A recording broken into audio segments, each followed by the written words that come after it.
Assalamualaikum warahmatullahi wabarakatuh.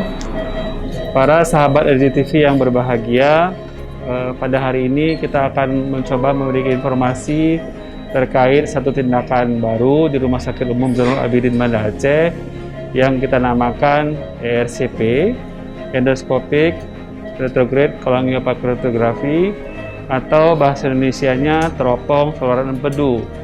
Tindakan ini bisa kita lakukan untuk pasien-pasien yang mengalami sumbatan di saluran empedu, seperti kasus-kasus jinak, tumor jinak, atau kasus-kasus dengan tumor ataupun keganasan. Tujuannya adalah agar sumbatan yang terjadi di saluran empedu bisa dialirkan dengan baik, sehingga pasien-pasien kita akan terkurangi proses infeksinya dan bisa kita kurangkan batu di saluran empedu, dan juga bisa membuat angka kesakitan menjadi rendah atau menurun. Tindakan ini bisa dilakukan seperti persiapan tindakan yang lain dengan syarat-syarat tertentu, kondisinya stabil, kemudian tindakan juga bisa dilakukan dengan proses pembiusan secara umum, didampingi oleh dokter anestesi ahli bius dan juga dokter ahli radiologi, karena membutuhkan tim dan kolaborasi yang baik.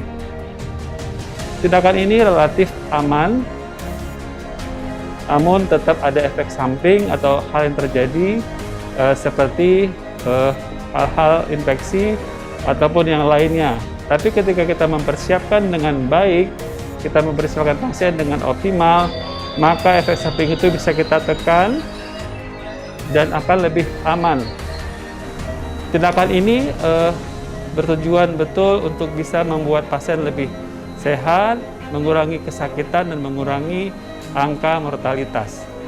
Demikian dari kami untuk informasi awal tentang ERCP. Terima kasih. Assalamualaikum warahmatullahi wabarakatuh.